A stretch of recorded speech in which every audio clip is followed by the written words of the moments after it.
Libro cuarto. Medidas cautelares. Título primero. Normas generales. Art. 234. Principios generales. Las únicas medidas cautelares en contra del imputado son las autorizadas por este Código.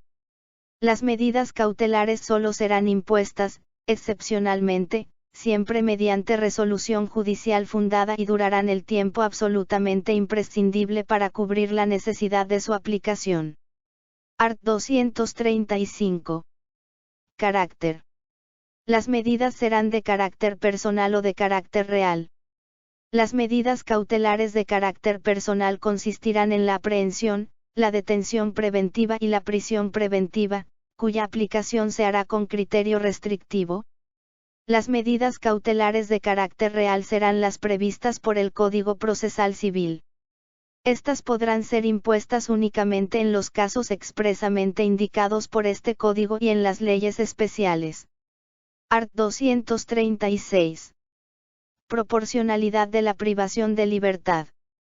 La privación de libertad durante el procedimiento deberá ser proporcional a la pena que se espera. En ningún caso podrá sobrepasar la pena mínima prevista para cada hecho punible en la ley, ni exceder del plazo que fija este Código para la terminación del procedimiento o durar más de 2 años. Art. 237.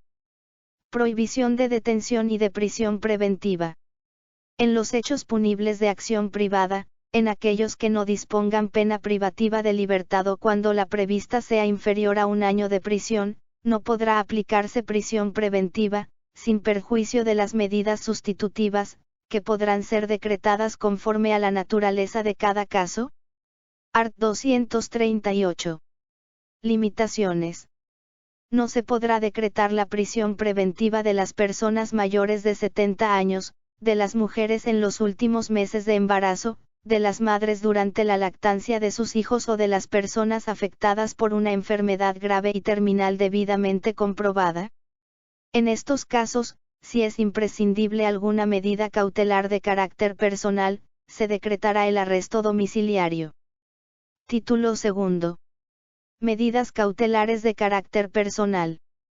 Art. 239. Aprehensión de las personas. La Policía Nacional podrá aprehender a toda persona comprendida dentro de los siguientes casos, aun sin orden judicial. 1. Cuando sea sorprendida en flagrante comisión de hecho punible o cuando sea perseguida inmediatamente después de su comisión, se entenderá que existe flagrancia cuando el autor del hecho punible sea sorprendido en el momento de intentarlo o cometerlo, o inmediatamente después, o mientras es perseguido por la fuerza policial, por la víctima o por un grupo de personas. 2. Cuando se haya fugado de algún establecimiento penal o de cualquier otro lugar de detención, y 3. Cuando existan suficientes indicios de su participación en un hecho punible y se trate de casos en los que procede la detención preventiva. Asimismo, en caso de flagrancia, cualquier persona podrá practicar la aprehensión e impedir que el hecho punible produzca consecuencias. La persona aprehendida será entregada, inmediatamente, a la autoridad más cercana. La autoridad policial que haya aprehendido a alguna persona lo deberá comunicar, dentro de las 6 horas, al Ministerio Público y al juez. Art. 240. Detención. El Ministerio Público podrá ordenar que una persona sea detenida, en los siguientes casos. 1. Cuando sea necesaria la presencia del imputado y exista probabilidad fundada para sostener, razonablemente, que es autor o partícipe de un hecho punible y que puede ocultarse, fugarse o ausentarse del lugar. 2. Cuando en el primer momento de la investigación sea imposible individualizar a los imputados y a los testigos y se deba proceder con urgencia para no perjudicar la investigación, evitando que los presentes se alejen del lugar, se comuniquen entre sí y que se modifique el estado de las cosas y de los lugares, y 3. Cuando para la investigación de un hecho punible sea necesaria la concurrencia de cualquier persona para prestar declaración y se negare a hacerlo. En todos los casos, la persona que haya sido detenida será puesta a disposición del juez en el plazo de 24 horas para que resuelva, dentro del mismo plazo, sobre la procedencia de la prisión preventiva, aplique las medidas sustitutivas o decrete la libertad por falta de mérito?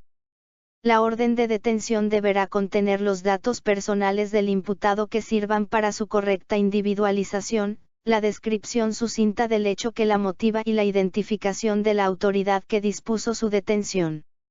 En ningún caso la Policía Nacional podrá ordenar detenciones, se limitará a realizar aprehensiones conforme lo dispuesto en el artículo anterior y a cumplir las órdenes de detención que emita el Ministerio Público o el juez. Asimismo podrá disponer la libertad del aprehendido o detenido cuando estime que no solicitará su prisión preventiva. Art. 241. Allanamiento.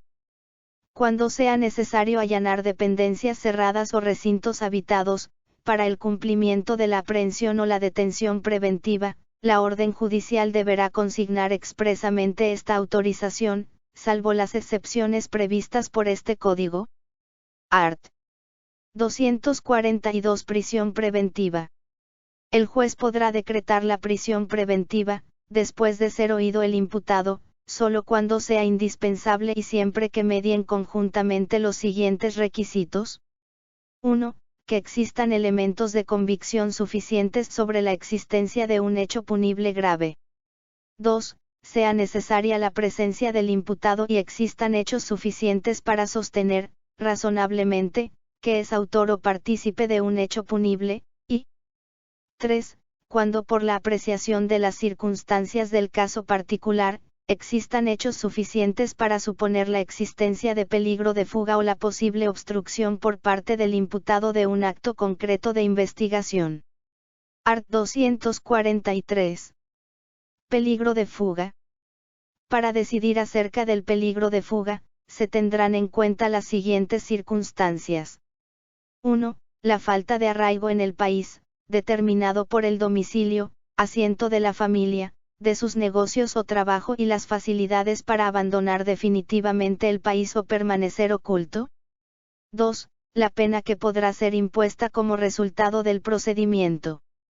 3. La importancia del perjuicio causado y la actitud que el imputado asume frente a él, y 4. El comportamiento del imputado durante el procedimiento o en otro anterior del que se pueda inferir, razonablemente, su falta de voluntad de sujetarse a la investigación o de someterse a la persecución penal. Estas circunstancias deberán mencionarse expresamente en la decisión judicial que disponga la prisión preventiva. Art. 244. Peligro de obstrucción. Para decidir acerca del peligro de obstrucción de un acto concreto de investigación, se tendrá en cuenta, especialmente, la grave sospecha de que el imputado 1. Destruirá, modificará, ocultará, suprimirá o falsificará elementos de prueba. 2. Influirá para que los coimputados, testigos o peritos informen falsamente o se comporten de manera desleal o reticente, o 3. Inducirá a otros a efectuar tales comportamientos. Estos motivos solo podrán servir de fundamento para la prisión preventiva del imputado hasta la conclusión del juicio. Art. 245. Medidas alternativas o sustitutivas de la prisión preventiva. Siempre que el peligro de fuga o de obstrucción pueda ser evitado por la aplicación de otra medida menos gravosa para la libertad del imputado, el juez, de oficio, preferirá imponerle en lugar de la prisión preventiva, alguna de las alternativas siguientes. 1. El arresto domiciliario, en su propio domicilio o en el de otra persona, bajo vigilancia o sin ella. 2. La obligación de someterse a la vigilancia de una persona o institución determinada, quien informará periódicamente al juez. 3. La obligación de presentarse periódicamente ante el juez o ante la autoridad que él designe. 4. La prohibición de salir del país, de la localidad en la cual resida o del ámbito territorial que fije el juez. 5. La prohibición de concurrir a determinadas reuniones o de visitar determinados lugares. 6. La prohibición de comunicarse con personas determinadas, siempre que no se afecte el derecho a la defensa, y 7. La prestación de una caución real adecuada, por el propio imputado o por otra persona, mediante depósito de dinero, valores, constitución de prenda o hipoteca, entrega de bienes o la fianza de una o más personas idóneas. El juez podrá imponer una o varias de estas alternativas, conjunta o indistintamente, según cada caso, adoptando las medidas necesarias para asegurar su cumplimiento. No se impondrán estas medidas contrariando su finalidad. Cuando el imputado no las pueda cumplir por una imposibilidad material razonable, en especial, si se trata de persona de notoria insolvencia o disponga del beneficio de litigar sin gastos, no se le podrá imponer caución económica. En todos los casos, cuando sea suficiente que el imputado preste juramento de someterse al procedimiento, se decretará la caución juratoria, antes que cualquiera de las demás medidas. Las medidas que se dicten como alternativas a la prisión preventiva, o que las atenúen, cesarán automáticamente y de pleno derecho al cumplirse 2 años desde que fueran efectivizadas, si en tal plazo no hubiese comenzado la audiencia del juicio. Art. 246. Contenido del acta. Antes de ejecutar las medidas alternativas o sustitutivas, el secretario labrará un acta que contenga 1. La notificación del imputado. 2. La identificación y domicilio de las personas que intervengan en la ejecución de la medida, la aceptación de la función o de la obligación que se les asignó. 3. La indicación precisa de todas las circunstancias que puedan obligar al imputado a ausentarse por más de un día. 4. La indicación del domicilio procesal, y 5. La promesa formal del imputado de presentarse a las citaciones que el juez le señale. Art. 247. Forma y contenido de las decisiones. Las resoluciones que decreten la prisión preventiva, la internación o las medidas alternativas o sustitutivas, deberán contener 1. Los datos personales del imputado o los que sirvan para identificarlo. 2. Una sucinta enunciación del hecho o hechos que se atribuyen al imputado. 3. Los fundamentos, indicando concretamente, todos los presupuestos que motivan la medida, en especial, la existencia de peligro de fuga o de obstrucción. 4. El lugar o establecimiento donde deberá cumplirse, y 5. La parte dispositiva, con clara expresión de las normas aplicables. Art. 248. Carácter de las decisiones. La resolución que imponga una medida cautelar, la rechace o sustituya, es revocable o reformable, aun de oficio, en cualquier estado del procedimiento, cuando hayan desaparecido sus presupuestos. Art. 249. Exhibición de medidas cautelares. El imputado podrá presentarse por sí o por medio de un abogado ante el juez, antes de la aplicación de la medida, por escrito o en forma oral, solicitando que se lo exima de la prisión preventiva o de las otras medidas cautelares. El juez resolverá de inmediato la petición en el caso que sea procedente. Art. 250. Excarcelación y revisión de medidas cautelares. El juez, de oficio o a petición de parte, dispondrá la inmediata libertad del imputado cuando no concurran todos los presupuestos exigidos para el auto de prisión preventiva. El juez examinará la vigencia de las medidas cautelares privativas de libertad cada 3 meses, y en su caso, las sustituirá por otras menos gravosas atendiendo a la naturaleza del caso o dispondrá la libertad. El imputado también podrá solicitar la revocación o sustitución de cualquier medida cautelar todas las veces que lo considere pertinente, sin perjuicio de la responsabilidad que contrae el defensor, cuando la petición sea notoriamente dilatoria o repetitiva. Art. 251. Trámite de las revisiones. El examen se efectuará en audiencia oral, que deberá convocarse dentro de las 48 horas, con citación de todas las partes, pero se la llevará a cabo con aquellas que concurran. Finalizada la audiencia, el juez resolverá inmediatamente, ordenando lo que corresponda. Art. 252. Revocación de la prisión preventiva. La prisión preventiva será revocada. 1. cuando nuevos elementos de juicio demuestren que no concurren los motivos que la fundaron o tornen conveniente su sustitución por otra medida. 2. Cuando su duración supere o equivalga al mínimo de la pena prevista, considerando, incluso, la aplicación de reglas relativas a la suspensión a prueba de la ejecución de la condena.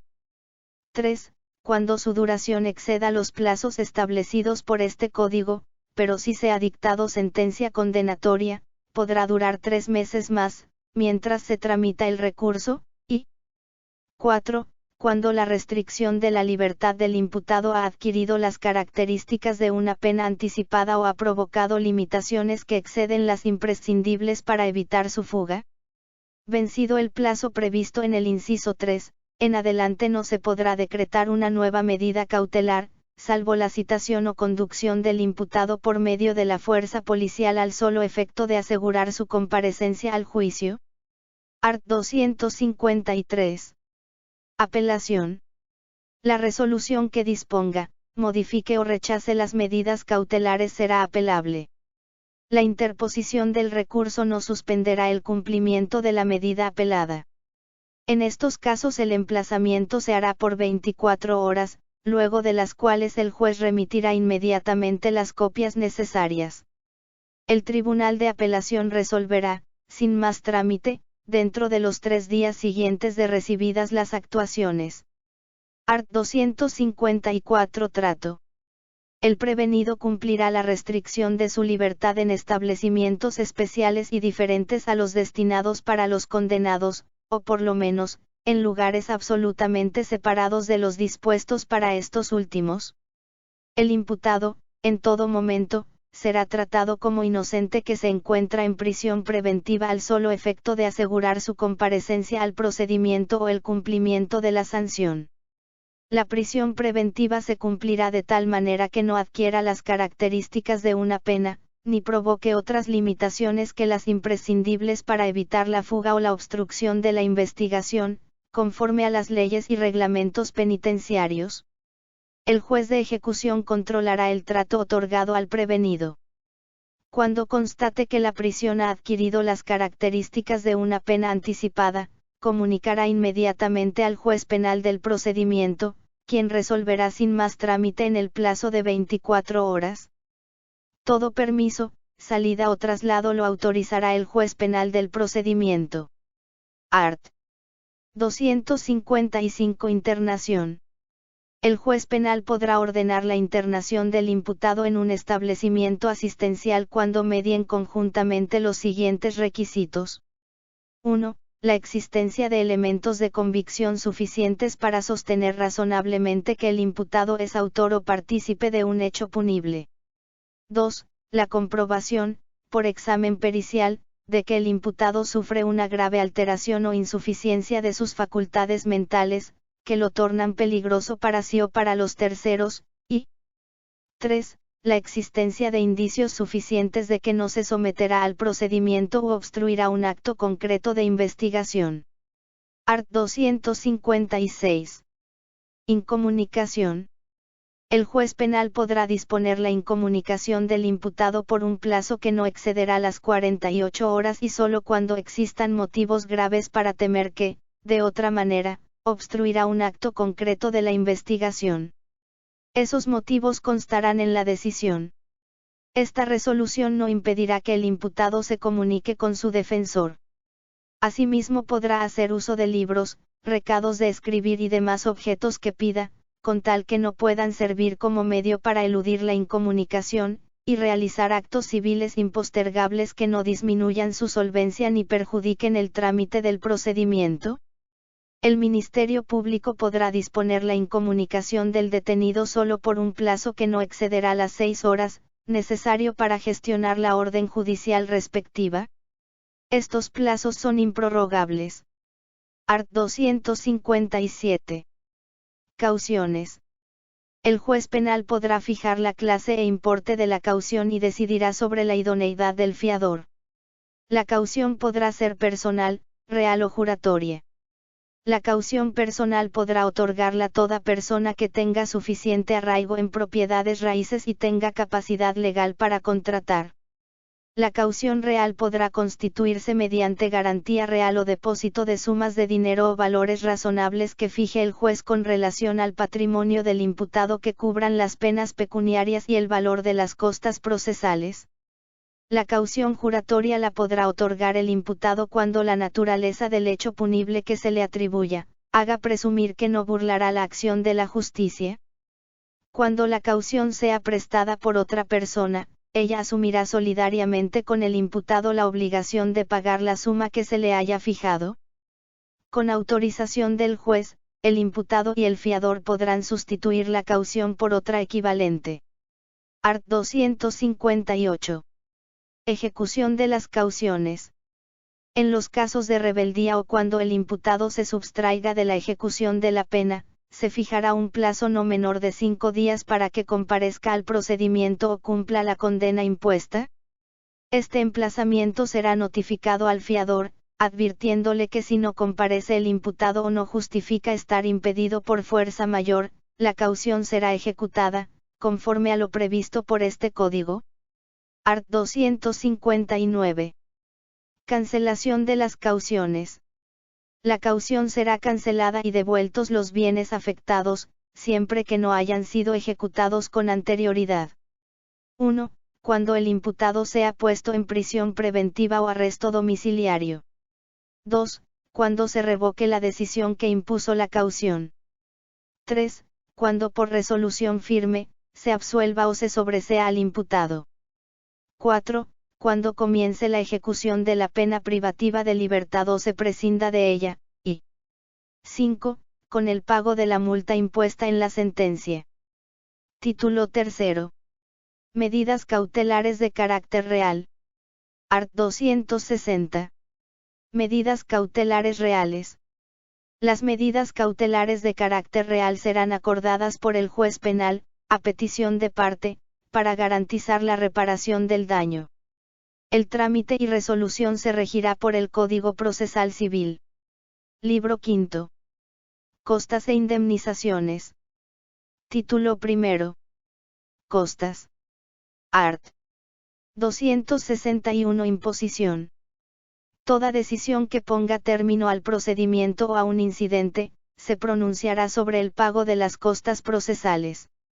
Estas serán impuestas a la parte vencida, salvo que el tribunal haya razón suficiente para eximirlas totalmente o imponerlas en el orden causado. Si de las constancias del proceso resultare que el condenado es notoriamente insolvente, el juez o tribunal podrá ordenar el archivo de la causa sin reposición de sellado. Art. 262. Exención. Los representantes del Ministerio Público no serán condenados en costas, salvo los casos en que hayan incurrido en mal desempeño de sus funciones y sin perjuicio de la responsabilidad disciplinaria en que incurran. Art. 263. Contenido. Las costas comprenderán: 1. Los tributos judiciales. 2. Los gastos originados por la tramitación del procedimiento, y 3. El pago de los honorarios, regulados conforme al arancel de los abogados y demás profesionales que hayan intervenido en el procedimiento. Art. 264. Condena. Las costas serán impuestas al condenado en virtud de una sentencia definitiva. Si en una sola sentencia se pronuncian absoluciones y condenas, el tribunal establecerá el porcentaje que corresponde a cada uno de los responsables. Los condenados por un mismo hecho, responderán solidariamente por las costas. El precepto no regirá para la ejecución penal y para las medidas cautelares. Art. 265. Absolución. Cuando se haya demostrado fehacientemente la inocencia del imputado en una sentencia absolutoria, las costas serán soportadas por el Estado. Art. 266. Sobreseimiento definitivo y extinción de la acción penal. Para los casos de sobreseimiento definitivo y declaración de extinción de la acción penal regirá, analógicamente, el artículo anterior, salvo cuando la decisión se funde en la extinción de la acción por causa sobreviniente a la persecución ya iniciada, en cuyo caso el tribunal fijará los porcentajes que correspondan a los imputados y al Estado. Art. 267. Sobreseimiento provisional y archivo. Cuando la persecución penal no pueda proseguir, originando el archivo o el sobreseimiento provisional del procedimiento, cada parte y el Estado soportarán las costas en el orden causado. Art. 268. Víctima y querellante adhesivo. Cuando el querellante adhesivo haya participado en el procedimiento por medio de una acusación falsa o temeraria, el tribunal podrá imponerle total o parcialmente las costas. La víctima que denunció el hecho soportará sus propios gastos, salvo que los deba soportar el condenado. Art. 269. Incidentes y recursos. Si se plantea un incidente o se interpone un recurso, las costas serán impuestas a quien lo interpuso o planteó. Cuando la decisión le sea desfavorable, si triunfa, soportarán las costas quienes se hayan opuesto a su pretensión, en la proporción que fije el tribunal. Si nadie se opuso, cada parte soportará las costas que produjo su propia intervención. Art. 270. Acción privada. En el procedimiento por hechos punibles de acción privada, las costas serán soportadas por el querellante autónomo en caso de absolución, sobreseimiento, desestimación o archivo y por el acusado en caso de condena. Cuando se produzca la retractación del imputado, él soportará las costas. En este caso, y en el de renuncia a la acción penal, el tribunal podrá decidir sobre las costas según el acuerdo al que hayan arribado las partes. Cuando el querellante autónomo haya provocado el procedimiento por medio de una acusación falsa o temeraria, el tribunal podrá imponerle total o parcialmente las costas. Art. 271. Competencia. Será competente para la liquidación de las costas el juez o el tribunal de sentencia, a través de uno solo de sus miembros, según corresponda. La resolución será apelable. Art. 272. Liquidación y ejecución. El secretario elaborará un proyecto de liquidación en el plazo de 3 días, regulando conforme al arancel, los honorarios que correspondan a los abogados, peritos, traductores e intérpretes, durante todo el transcurso del procedimiento, incluso los recursos de apelación y de casación. Presentado el proyecto, se pondrá de manifiesto en secretaria por el plazo de 3 días, para que las partes se notifiquen y lo impugnen. Con las impugnaciones o vencido el plazo el juez resolverá. Título segundo. Indemnización al imputado. Art. 273. Revisión. Cuando a causa de la revisión del procedimiento, el condenado sea absuelto o se le imponga una pena menor, será indemnizado en razón del tiempo de privación de libertad o por el tiempo sufrido en exceso. El precepto regirá, analógicamente, para el caso en que la revisión tenga por objeto una medida. La multa o su exceso será devuelta. Art. 274. Determinación. El juez, al resolver la revisión, fijará de oficio, la indemnización, a razón del equivalente de un día multa por cada día de privación de libertad injusta. Si el imputado acepta esta indemnización perderá el derecho de reclamarla ante los tribunales civiles, si no la acepta podrá plantear su demanda libremente conforme a lo previsto en la legislación civil. Art. 275. Medidas cautelares. También corresponderá esta indemnización cuando la absolución o el sobreseimiento definitivo se basen en la inocencia del imputado y éste haya sufrido privación de libertad durante el procedimiento. Art. 276. Obligación. El Estado estará siempre obligado al pago de la indemnización, sin perjuicio de su derecho de repetir contra algún otro obligado. Para ello, el tribunal podrá imponer la obligación solidaria, total o parcialmente, a quienes hayan contribuido dolosamente o por culpa grave al error judicial. En el caso de las medidas cautelares sufridas injustamente, el tribunal podrá imponer la obligación, total o parcialmente, al denunciante o al querellante que haya declarado falsamente sobre los hechos. Art. 277. Indulto o ley más benigna. La aplicación de una ley posterior más benigna, una amnistía o un indulto, no habilitarán la indemnización aquí regulada. Art. 278. Muerte de derecho habiente. Si quien tiene derecho a la reparación ha muerto, sus sucesores podrán cobrar la indemnización.